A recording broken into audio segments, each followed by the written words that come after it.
Have you ever looked in the mirror and felt like something was off? Not your skin, not your makeup, but something you couldn't quite name. Maybe you've been feeling a little more tired looking than usual, even though you're doing all the right things. Here's a thought you might not have considered. What if it's your hair? I'm not talking about a dramatic haircut or a trendy color. I mean the little things, the way you part it, the shade you've been holding on to for years, or even how your layers, or lack of them, sit around your face. These small details can, well, silently add years to your look without you realizing it. The good news is, you don't need a complete makeover to change that. In this video, we're going to talk about the most common hair mistakes that women over 50 unknowingly make, and more importantly, how to fix them in simple, graceful ways. Whether you go to the salon or prefer doing things yourself at home, you'll walk away with practical ideas to help you look more refreshed, feel more confident, and most importantly, still feel like yourself. Let's dive in. Part 1. Your hair no longer matches who you are today, let's be honest. Most of us don't think about updating our hair as often as we update our wardrobe, our skincare routine, or even our mindset. But here's the thing. As we grow, our hair should evolve with us. What looked amazing on you 15 or 20 years ago may no longer highlight your best features today. And that's not because you've lost anything. It's because you've changed in beautiful, meaningful ways. I once worked with a woman in her early 60s who hadn't changed her haircut since she turned 40. She told me it felt safe and familiar, but after a few subtle updates, nothing drastic, just a few soft layers and a warmer tone, she couldn't believe how much more alive and vibrant she looked. The best part, her friends didn't say, "Oh wow, you changed your hair." They said, "You look rested. Have you been on vacation?" When your hair reflects who you are now, not who you used to be, you stop chasing youth and start embracing vitality. And that's when real beauty shows up. Part 2. The one-sided hair part that's dragging you down. Most women don't even realize they've been parting their hair the same way for decades. It becomes such a habit, like brushing your teeth with the same hand every day. But here's the problem. What used to flatter your face may now be doing the opposite. As we age, our hairline changes, volume shifts, and facial symmetry softens. Keeping the same deep side part or strict middle part can start to exaggerate those changes. A strong middle part might make your face look longer or draw attention to tired features. A heavy side part could pull one side of your face downward, especially if the hair is flat at the roots. But the fix is refreshingly simple.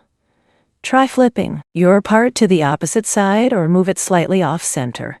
Even just a subtle change creates lift at the root and adds instant softness to your look. It's a tiny tweak that can brighten your face without touching a pair of scissors. And here's the best part. Changing your part is completely free. No appointment, no product, just a fresh perspective on the version of you today, not the one from 20 years ago. Part 3. Your hair color is working against you. There's a moment many of us face when we look in the mirror and think, "Why does my skin look so dull?" We blame stress, lack of sleep, maybe even aging. But sometimes it's simply the wrong hair color. The truth is, the shade that looked rich and flattering on you 10 years ago might now be washing you out. As we age, our skin naturally loses contrast and warmth. Colors like jet black, ashy blonde, or very cool-toned browns can start to feel harsh. Instead of adding dimension, they pull attention to under-eye shadows, fine lines, or uneven skin tone. Even gray hair, while beautiful, can appear yellowed or dull without the right care. So what can you do? Shift toward shades that add softness and light. If you're a brunette, think warm honey or caramel lowlights. Blondes? Move away from icy platinum and try buttery or golden tones. And if you're embracing your grays, consider using a silver gloss to keep it looking vibrant and polished. Not flat. A well-chosen color won't just flatter your complexion. It'll bring life back to your eyes, warmth to your smile, and energy to your whole face. You're not trying to look younger. You're just letting the best version of you shine through. Part 4. That heavy, one-length cut is weighing you down. There's something classic about a blunt, one-length haircut. It looks clean, sharp, even low maintenance. But after a certain point, that same sleek cut can start to do the opposite of what you want. Instead of lifting your features, it drags everything downward. Without layers, your hair just hangs. It follows the shape of your jawline and neck, two areas that naturally change as we get older. A straight, heavy cut can highlight sagging or draw attention to parts of the face you'd rather soften. It also makes thinning hair more noticeable, since the weight is concentrated at the ends, not spread throughout the style. Now here's the shift. You don't need to chop it all off. Just adding long, soft layers can create movement, texture, and lift. Think gentle framing around the face, or a few light pieces that bounce when you move. If you're trimming at home, avoid anything too choppy. Go for flow, not drama. These subtle changes do more than update your haircut. They change how your whole face is perceived. You'll look refreshed, not done, lifted, not forced. And best of all, still very much you, just lighter, softer, and more alive. Part 5. Volume in the wrong places. Is aging you volume? Is one of the best tools we have to add life to our hair, but it only works when it's in the right place. A lot of women think bigger is always better, especially if you grew up styling your hair in the 70s or 80s, but here's the catch. Volume at the crown, teased to the sky, can actually make your face look longer and more tired. Too much height on top throws off the balance of your facial features. It draws the eye upward and makes the lower half of your face seem heavier or droopy by comparison.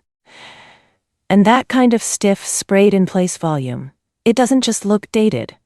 It feels unnatural. So where should volume go? Focus it around your cheeks and jawline. That's where you want lift and softness, not height. Use a round brush to curl the ends under gently, or try Velcro rollers while you do your makeup. Just a little bounce in the midsection of your hair can do more than any expensive product. The goal isn't to go big. The goal is to go balanced. Volume should feel like movement, not architecture. When your hair has lift in the right areas, your whole face lights up. More youthful, more open, more effortless. Part 6. When you stop updating, your hair stops working for you. One of the biggest mistakes we make with our hair has nothing to do with the cut, the color, or even the style. It's about time. More specifically, holding on to a look that no longer serves the person you are today. And it's understandable. Change can feel risky. That cut or color might feel like a part of your identity. But here's the truth. When your hair stops evolving, it starts aging you. As we get older, everything shifts. Our skin tone, our face shape, even our hair texture. What once lifted your features may now pull them down. A color that once gave you glow may now look too harsh. And if you haven't made any small updates in the last few years, chances are your hair is silently dating you more than your birthday ever could. But here's the good news. Updating doesn't mean reinventing. You don't have to go short, trendy, or bold. It can be as simple as softening your color. Adding a few layers, or changing the way you style your bangs. Even trying a new blow-dry technique can bring new life to your entire look. Your hair should feel like a reflection of who you are, not who you used to be. And the smallest change can be the spark that reminds you how vibrant and in control you really are. Here's the thing.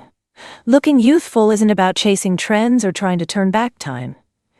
It's about showing up as the most refreshed, confident version of yourself today. Your hair is one of the first things people notice. And more importantly, it's something you see every single day. It should lift you, not weigh you down. Whether it's changing your part, softening your color, trimming those heavy ends, or just giving yourself permission to try something new, each small shift adds up. These aren't just beauty tips. They're reminders that you're still growing, still evolving, and still fully in control of how you present yourself to the world. So, tell me, what's one hair habit you're ready to let go of? Or one update you're excited to try? Share it in the comments because chances are someone else out there needs to hear your story too. And if this video gave you a new way to see yourself, don't forget to like, subscribe, and stick around. The next video is all about choosing the perfect haircut based on your face shape, especially for women over 50. You won't want to miss it. You deserve to feel beautiful, not because you're trying to look younger, but because you've learned how to bring out the best of who you are. Right now.